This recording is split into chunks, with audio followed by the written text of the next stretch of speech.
고구려 백제 신라가 한반도를 3분할해서 통치하던 시대를 삼국시대라고 합니다. 이 고구려 백제 신라 중에 가장 약한 나라는 묻지마 퀴즈 해볼까요? 어느 나라일까요? 맞습니다. 신라가 가장 약한 나라입니다. 그런데 아이러니하게 가장 약했던 이 신라가 훗날 삼국을 통일하면서 통일신라를 이렇게 세워가게 되는 거죠. 근데 그 중심에 누가 있냐면 선동여왕이 있습니다. 한국사 최초로 여자가 왕이 된 인물, 그 인물이 바로 선동여왕입니다. 여자의 신분으로 왕이 되었기 때문에 여러 문제가 생겼겠죠. 그 당시에도 여자가 왕이 된다라는 건 뭐 받아들일 수 없는 그런 정서가 이렇게 만들어져 있기 때문에 선동여왕이 왕이 된 이후부터 반대파들이 막 선동여왕을 막 공격하기 시작을 합니다. 안으로는 이제 정치적인 문제가 계속해서 이제 일어나면서 공격을 받고, 나라 밖으로는 뭐 삼국뿐만 아니라 주변에 있는 강대국들로부터 끊임없이 압박당하고 공격을 당했기 때문에 나라 안팎으로 정말 불안한 상태인 거죠. 만약에 여러분들이 이와 같은 문제에 직면했으면 여러분들은 무엇을 하시겠습니까? 나라가 안팎으로 어지럽고 뭔가 해결 방법들을 찾아야 되고 돌파구를 마련해야 되는데, 자, 뭐를 해야 될까요? 이런 상황에서. 네? 그렇죠. 집에 가만히 있는 게 제일 좋은, 그렇죠. 뭐니 해도 집에 가만히 있는 게 제일 좋은 방법인 것 같습니다. 그래서 이 643년에 이 선동여왕이 어떤 결단을 내리냐면 항용사에 구충석탑을 짓겠다라고 결심을 합니다. 이 목탑의 중심을 바치는 심초석이라는 게 있는데, 이 심초석의 크기가 어느냐면 가로 4m, 세로 3m랍니다. 그리고 그 무게만 30톤에 해당하는 거죠. 그리고 그 주위의 바닥으로 이렇게 돌들을 다 박았습니다. 기둥을 받치기 위해서. 그리고 그 위에 목탑을 세워가기 시작하는데 그 크기가 무려 80m. 그럼 지금 말로 하면 아파트 30층 정도 해당하는 크기의 엄청난 크기의 목탑을 지어가는 거죠. 근데 더 놀라운 게 뭐냐면 이 목탑을 짓는데 못이 하나도 사용이 안 됐다고 합니다. 그러니까 이게 아기가 잘 맞는다고 그러죠. 이렇게 잘 맞아서 잘 정교하게 그렇게 9층 석탑을 쌓은 겁니다. 그리고 이 석탑 안에 어떤 작업들을 했냐면 당시에 신라를 괴롭혔던 나라들의 이름을 하나하나 새겼습니다. 1층부터 지금의 일본, 당, 오월, 탐나, 백제, 말간, 거란, 여진, 고구려, 이런 순으로 이제 탑마다 이름을 새긴 거죠. 그리고 언젠가는 우리가 이 주변에 있는 나라들보다 위에 서겠다, 더 강대국이 되겠다라고 다짐하면서 그 탑을 세웠습니다. 그 당시에 80m면 엄청난 크기의 높이잖아요. 지금 저기 밖에 있는 아파트들이 대략 30층 조금 넘을 건데 저 정도 되는 탑을 세웠다라는 것은 한마디로 말하면 이 신라 사람들에게 이 항용사 구충석탑이 랜드마크가 되는 겁니다. 그러니까 어디에 있든지 어느 곳에 있든지 이 석탑을 볼 수 있는 거죠. 선동여왕이 이것을 만들면서 추구했던 게 뭘까요? 신라 사람들의 마음을 하나로 모으는 겁니다. 그 구충석탑을 바라보면서 우리를 괴롭혔던 그 나라들 위에 언젠가 신라가 위에 서게 될 거야, 더 강대국이 될 거야 라는 비전을 백성들에게 심어주기 시작한 겁니다. 그리고 그 비전을 석탑을 보면서 함께 공유한 거죠. 이처럼 선동여왕이 했던 것은 하나의 마음으로 이렇게 신라인들의 마음을 모으는 겁니다. 어제 김사부가 끝났거든요. 아마 김사부를 인용하는 마지막 시간이 되지 않을까 하는데, 김사부에서 이제 간호사 수간호사 선생님이 그런 말을 하더라고요. 능력이 뛰어난 사람이 있어서 이 능력이 뛰어난 사람이 카리스마를 가지고 이 사람들을 함께 선동해서 가는 리더의 모습이 있고, 중력을 가지고 있는, 중력과 같은 힘을 가지고 있어서 사람들을 끌어모아 비전을 공유하면서 함께 나아가는 사람이 있는데 그 사람이 바로 김사부라고 이렇게 얘기를 하는 겁니다. 중력이라는 힘은 끌어당기는 힘인 거죠. 저는 한 사람 한 사람의 그리스도인이 교회가 가지고 있는 능력이 바로 이런 중력과 같은 힘이라고 생각을 합니다. 저희 교회 시장만 보더라도 처음에는 저의 능력으로 시작된 거죠. 엄밀히 말하면 제가 아이들 만나고 이렇게 하면서 그렇게 해서 이제 교회가 시작됐고, 그런 사역들에 관심을 가지신 분들이 한 분, 두 분 이렇게 모여서 이음교회가 이렇게 세워져 갔고, 그리고 이음교회가 7년이라는 시간을 이렇게 지나오면서 또 여러 가지 변화들과 사람들이 이렇게 오고 가면서 많은 변화들이 있었습니다. 그래서 우리가 처음 가지고 있었던 비전들과 함께 품었던 그런 꿈들이 많이 흐릿해지는 그런 시간들이 생기게 되었습니다. 그래서 이 2024년을 준비하며, 사실 오늘 나눌 말씀이 2024년 저희 이음교회 주제 말씀이기도 합니다.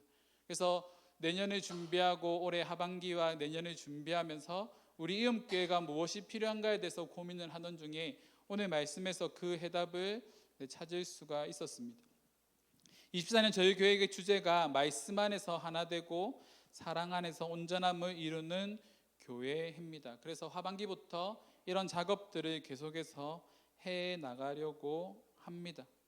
그 과정에서 중요한 것이 우리가 하나됨을 이루는 것이고, 또 더 중요한 것이 하나님의 사랑 안에서 우리가 온전함을 이뤄가는 것입니다.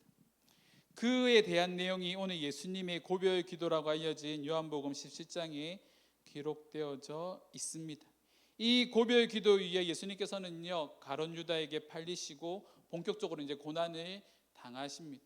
그래서 예수님께서 하셨던 이 고별의 기도가 어찌 보면 제자들뿐만이 아니라, 남겨진 제자들뿐만이 아니라 예수님의 고난을 바라보는 지금의 저와 여러분들에게도 예수님의 마음이 가장 잘 녹아있는 말씀이라고 생각을 합니다. 먼저 17장의 내용들을 간략하게 한번 살펴보도록 하겠습니다. 17장은요 크게 세 부분으로 나눠져 있습니다. 1절에서 8절 말씀이 예수님께서 하셨던 자신을 위한 기도입니다. 그리고 9절에서 19절은 제자들을 위한 기도, 그리고 오늘 우리가 읽었던 본문 말씀은 모든 믿는 자들을 위한 기도입니다. 예수님께서 자신을 위한 기도를 이렇게 드리실 때 예수님께서는 우리에게 영생의 비밀에 대해서 말씀해 주시는데, 그것이 3절 말씀에 기록되어져 있습니다. 우리 3절 말씀 함께 읽겠습니다. 영생은 곧 유일하신 참 하나님과 그가 보내신 자 예수 그리스도를 아는 것이니이다. 영생은 곧 유일하신 하나님과 그가 보내신 자 예수 그리스도를 아는 것이라고 말합니다. 근데 저기서 아는이라고 표현된 단어를 원어에서 살펴보면 경험을 통해서 아는 것입니다. 인격적 관계를 통해서 아는 것이죠. 우리가 예수님과의 인격적 관계를 맺게 되었을 때 이것을 또 다른 표현으로 말하면 우리는 회심이라고 합니다. 콜링이 오는 거죠. 그리고 이 사람들마다 각자 이 콜링을 받는 시기들은 다 다릅니다. 모태신앙이라고 해서 어릴 때부터 예수님을 믿는 것도 아니고, 여전히 신앙생활을 하고 있지만 여전히 이 회심을 경험하지 못한 분들도 많이 있을 겁니다. 근데 이 회심을 경험하고 난 이후에 예수님과의 인격적 만남을 가지고 난 그 이후에 우리가 또 다른 것을 쌓아가야 되는데, 그 쌓아가는 것이 뭐냐면 바로 하나님에 대한 지식입니다. 우리가 하나님과의 인격적 만남을 통해서 경험적으로 하나님을 만나고 그 위에 하나님의 말씀을 계속적으로 쌓음으로 우리의 믿음이 더욱더 견고해져 가는 거죠. 그렇게 우리의 믿음이 자라게 되었을 때 하나님은 우리를 부르신 목적에 대해서 다음과 같이 말씀하시는데, 에베소서 1장 5절과 6절의 말씀을 우리 다 같이 읽겠습니다. 함께 읽겠습니다.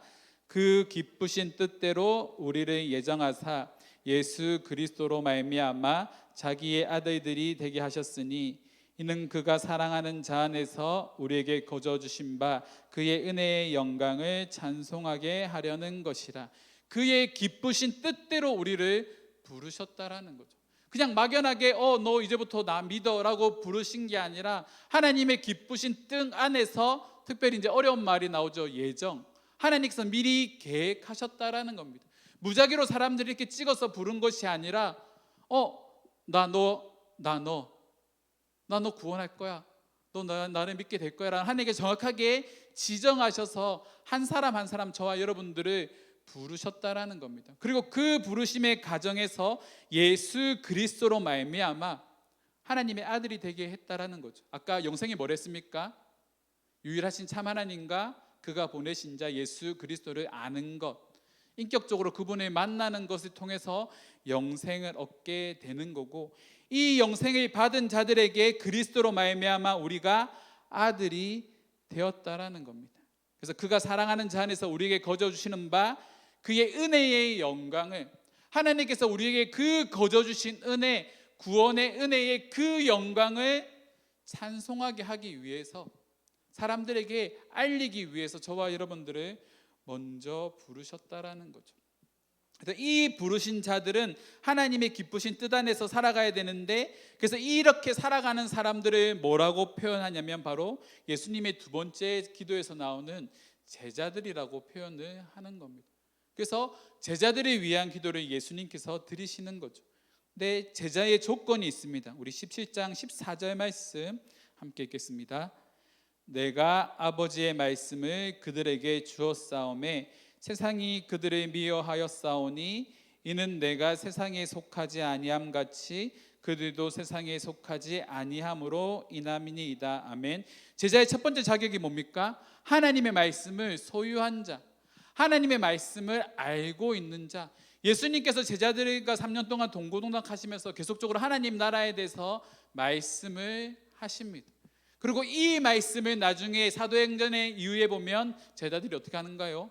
그대로 예수님께서 들었던 그 말씀 그대로 믿지 않는 사람들에게 전하기 시작을 하는 거죠. 제자들이 전하는 복음의 메시지는 한 가지입니다. 예수 그리스도, 그가 이 땅에 오심과 죽으심과 부활하심, 이 복음의 메시지를 제자들이 전하기 시작하는데, 그 말씀을 전하기 위해서 제자들의 마음속에 뭐가 있어야 된다고요? 아버지의 말씀, 하나님의 말씀이 그들 가운데 있어야 하는 거죠. 또한 두 번째로 제자의 자격이 뭐냐면 세상에 미움받을 용기가 있는 자들이라는 겁니다.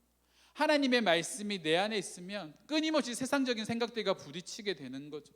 세상에서 당연하게 여겨지는 것들이 더 이상 당연하게 여겨지지 않게 되는 겁니다. 때로는 수많은 거절들도 해야 될 때도 있고, 때로는 불이한 대우를 우리의 믿음 때문에 받아야 할 때도 있습니다.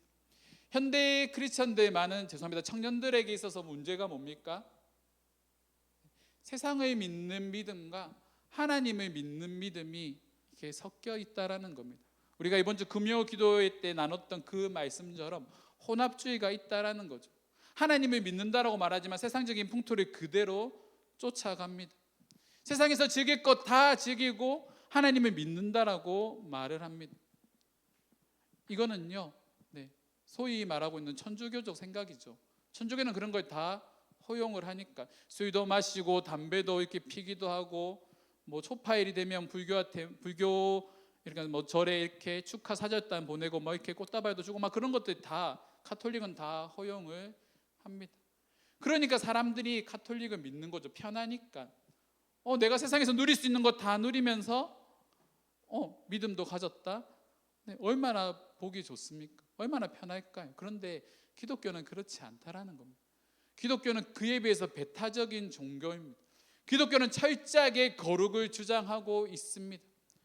거룩은 완전하게 구별되는 겁니다. 세상 사람들과 똑같은 삶을 살아가는 것이 아니라 완전히 다른 사고방식으로 살아가는 거죠. 그리고 그 중심에 뭐가 있냐면 믿음, 하나님의 말씀에 대한 믿음이 있다라는 겁니다. 하나님께서 이스라엘 백성들이 가나안 땅에 들어갈 때 이 율법책을 내 입에서 떠나지 말게 하라고 하신 이유가 뭘까요? 그래야 이 가나안 땅에 있는 사람들의 문화에 이스라엘 백성들이 섞이지 않는 겁니다. 물들지 않는 거죠. 왜 이스라엘이 멸망합니까? 이방 문화에 물들었기 때문에 멸망하게 되는 겁니다. 가랑비에 옷 젖는지 모른다라는 말이 있습니다. 지금은 괜찮아 하던 그것들이 언젠가 여러분들을 넘어뜨리게 되는 그런 도구로 사용된다라는 거죠. 나 예수 믿으니까 괜찮아. 나 예수 믿는데 나 그대로 믿음 있으니까 뭐 주일 한 번 정도 빠져도 괜찮아. 예배 빠져도 괜찮아. 그래 나 온라인 예배 드리잖아. 그렇게 밖에 나가서 또 허랑방탕하게 살아가고 있습니다. 술 마시고 뭐 할 것 다 하고 그렇게 살아가면서 우리가 어떻게 세상을 향하여서 거룩이라고 외칠 수 있을까요?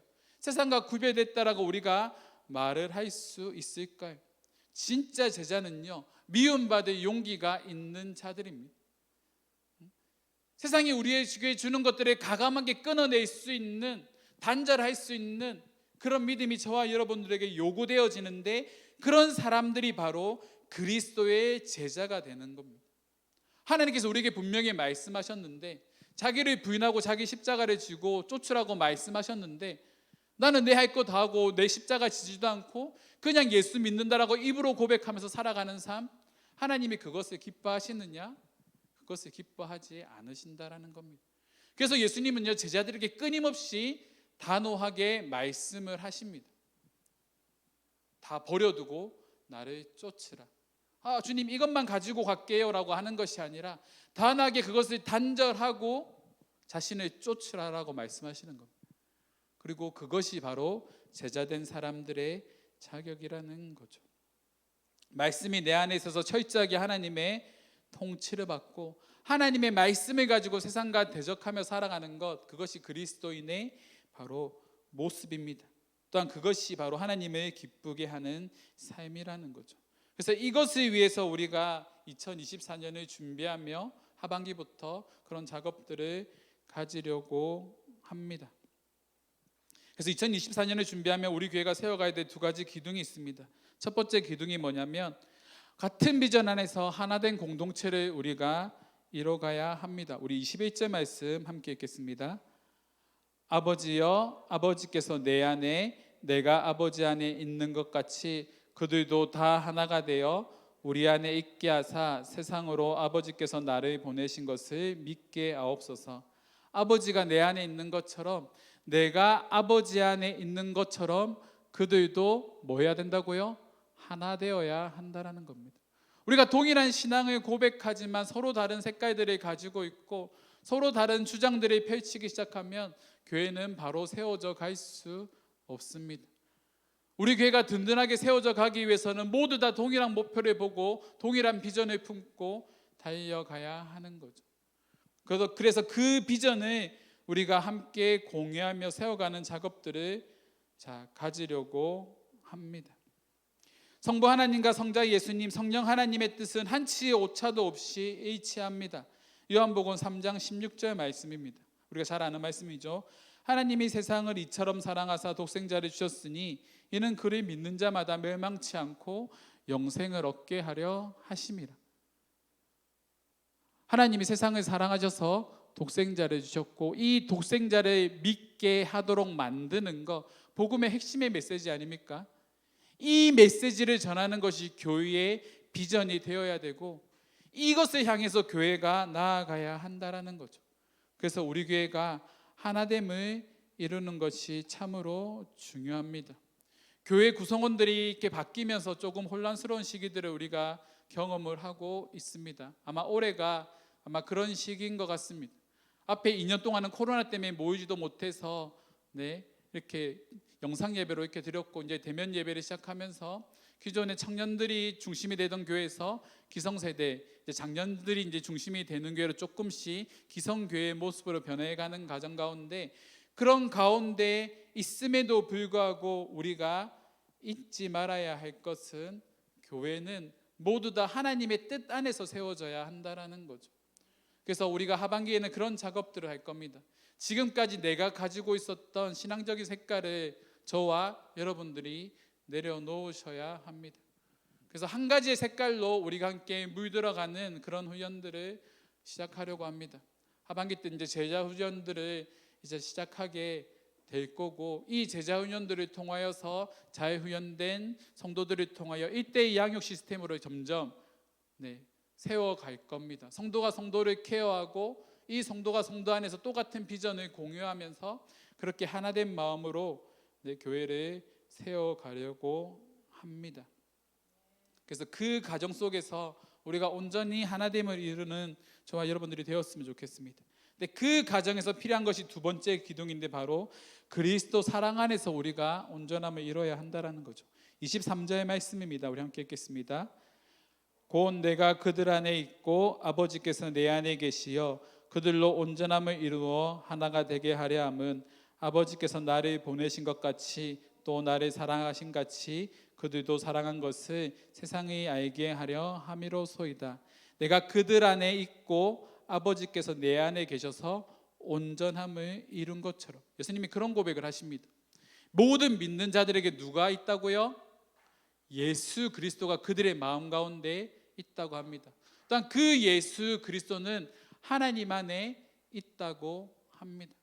그러면 하나님으로부터 시작된 그 관계가 예수님께, 그리고 또 다른 제자들에게, 그리고 그 제자를 통해서 복음이 선포되어졌고, 이 복음이 선포되어서 믿게 된 모든 믿는 자들에게 예수님께서 원하시는 게 뭐냐면, 우리에게 요구하시는 게 뭐냐면 온전함을 이루라 말씀하시는 거죠.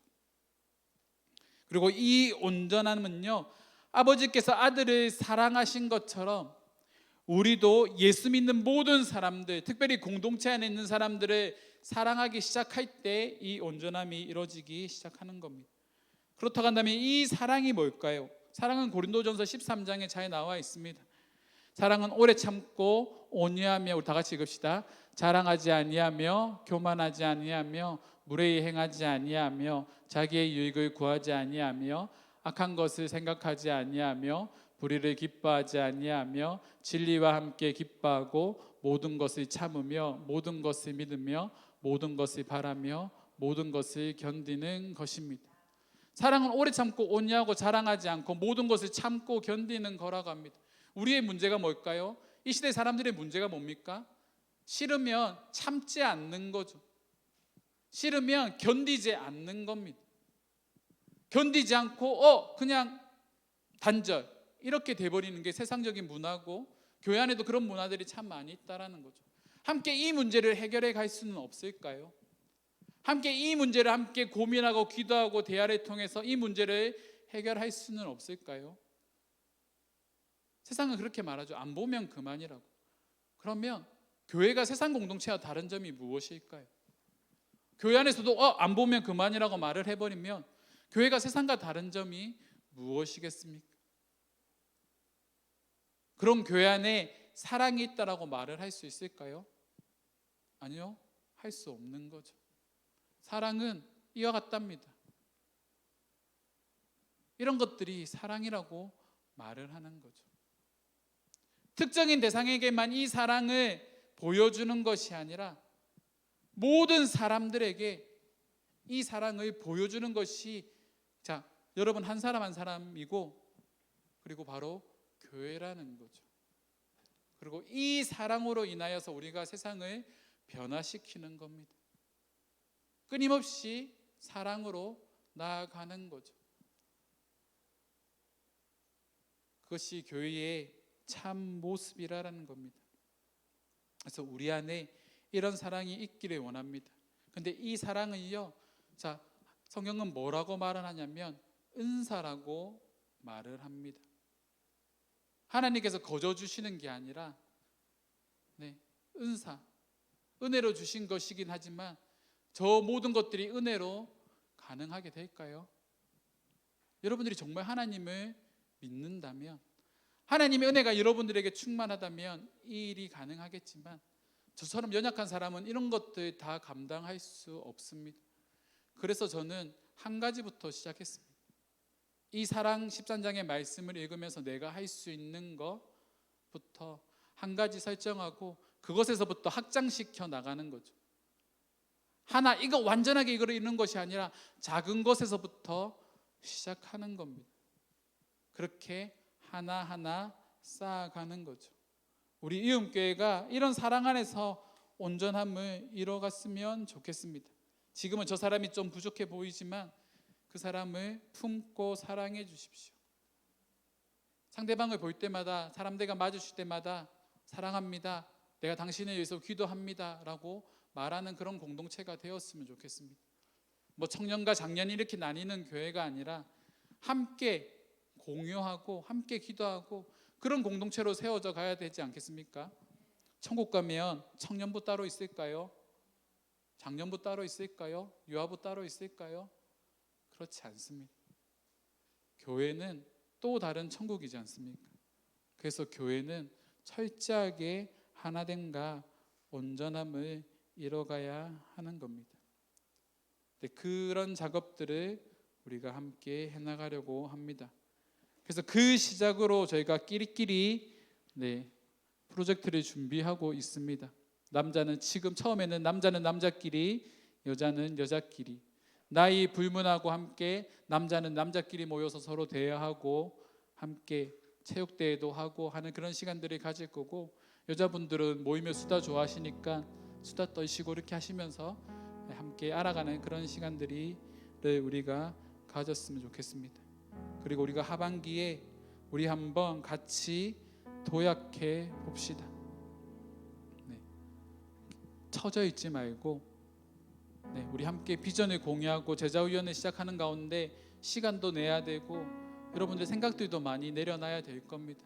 하지만 그 기간들을 통해서 우리가 한 곳만 바라보며 나아가는 그런 교회가 되었으면 좋겠습니다. 우리 함께 같이 고백할까요? 이런 고백했으면 좋겠습니다.